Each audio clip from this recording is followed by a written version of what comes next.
मीवर की शहजादी और जादुई जंगल। एक जमाने में सरसब्ज जंगलों और चमकती नदियों से घिरी एक दूर दराज सल्तनत में अनाया नाम की एक शहजादी रहती थी।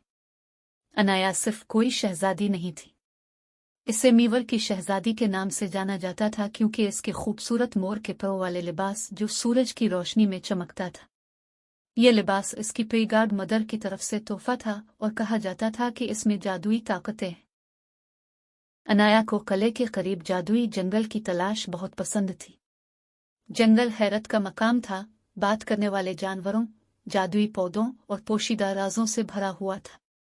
एक धूप वाली सुबह अनाया ने अपने मोर के परों वाला लिबास पहनकर जंगल में टहलने का फैसला किया। जब वो चल रही थी, पंख चमक रहे थे, जमीन पर रंगों की कौस कज़ा डाल रहे थे। जैसे ही अनाया जंगल की गहराई में दाखिल हुई, उसने एक नर्म, अफसोसनाक रोने की आवाज सुनी। आवाज के बाद वो एक छोटी सी सफाई पर आई जहां एक खूबसूरत मोर जाल में फंस गया था। मोर के पंख फीके पड़े थे और वो बहुत उदास लग रहा था। आप फिक्र न करें, मैं आपकी मदद करूंगी, अनाया ने आहिस्ता से कहा। इसने एहतियात से मोर को आजाद करते हुए जाल को उलझाया।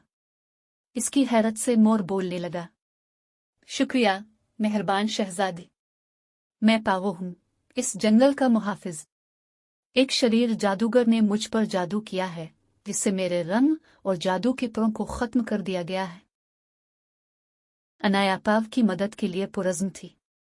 मैं जादू कैसे तोड़ सकता हूँ? इसने पूछा।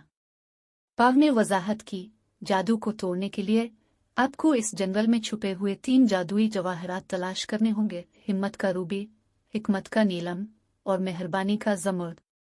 उन्हें जंगल के मरकज में कदीम पत्थर की कुर्बानगाह में रखी और जादू टूट जाएगा।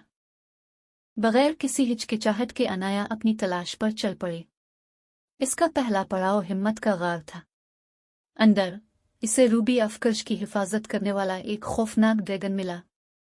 अपनी तमाम तर बहादुरी को जमा करते हुए अनाया ने ड्रैगन से बात की। अजीम ड्रैगन, मैं इस जंगल के मुहाफिज को बचाने के लिए हिम्मत की रूबी की तलाश में हूँ। क्या आप मुझे लेने की इजाजत देंगे? ड्रैगन ने इसकी हिम्मत से मुतासिर होकर सर हिलाया और उसे रूबी लेने की इजाजत दी। पहला जेवर हाथ में लेकर अनाया ने अपना सफर जारी रखा। इसके बाद वो टावर ऑफ विजडम की तरफ चली गई, एक लंबा कदीम ढांचा जो अंगूरों में ढका हुआ था। अंदर इसे मुश्किल पहेलियां और पहेलियों का सामना करना पड़ा। अपनी जहानत और तेज सोच का इस्तेमाल करते हुए अनाया ने उन सब को हल किया और हिकमत का नीलम हासिल किया। आखिरकार अनाया ने अपना रास्ता ग्रोव ऑफ काइंडनेस तक पहुंचाया, एक पुरसुकून पुरम जगह जो नर्म मखलूकात से भरी हुई थी। गुरु के बीच में इसे इमरलेड अफकानस मिला, इसकी हिफाजत हिरन के एक खानदान ने की। अनाया ने जानवरों को खाना खिलाकर और उनकी ज़रूरतों में उनकी मदद करके उन पर शफ़क़त का मुज़ाहिरा किया। बदले में हिरन ने इसे ज़मुर्द तोहफे में दिया। तीनों ज़ेवरात के साथ अनाया जंगल के मरकज में कदीम पत्थर की कुर्बानगाह की तरफ तेजी से चली गई।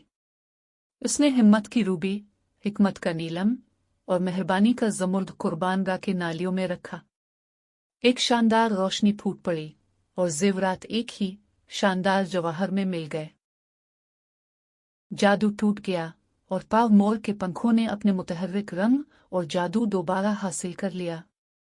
शुक्रिया शहजादी अनाया, पाव ने तशक्कुर से कहा।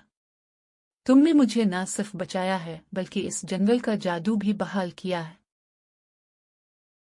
इसकी बहादुरी, दानिशमंदी और मेहरबानी के इनाम के तौर पर पावों ने अनाया को अपनी दम से एक जादुई पंख अता किया।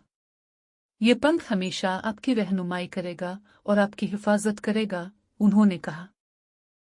अनाया महल में वापस आ गई, इसका दिल खुशी से भर गया। वो जानती थी कि सच्चा जादू हिम्मत, हिकमत और मेहरबानी से आता है। इस दिन से वो जादुई जंगल को तलाश करती रही, नई मुहिम जोई के लिए और ज़रूरतमंदों की मदद के लिए हमेशा तैयार रहती है। और इस तरह शहजादी अनाया, मीवर की शहजादी, जहां भी गई खुशी और मसरत फैलाते हुए खुशी से जिंदगी बसर की। Subscribe and press the bell icon.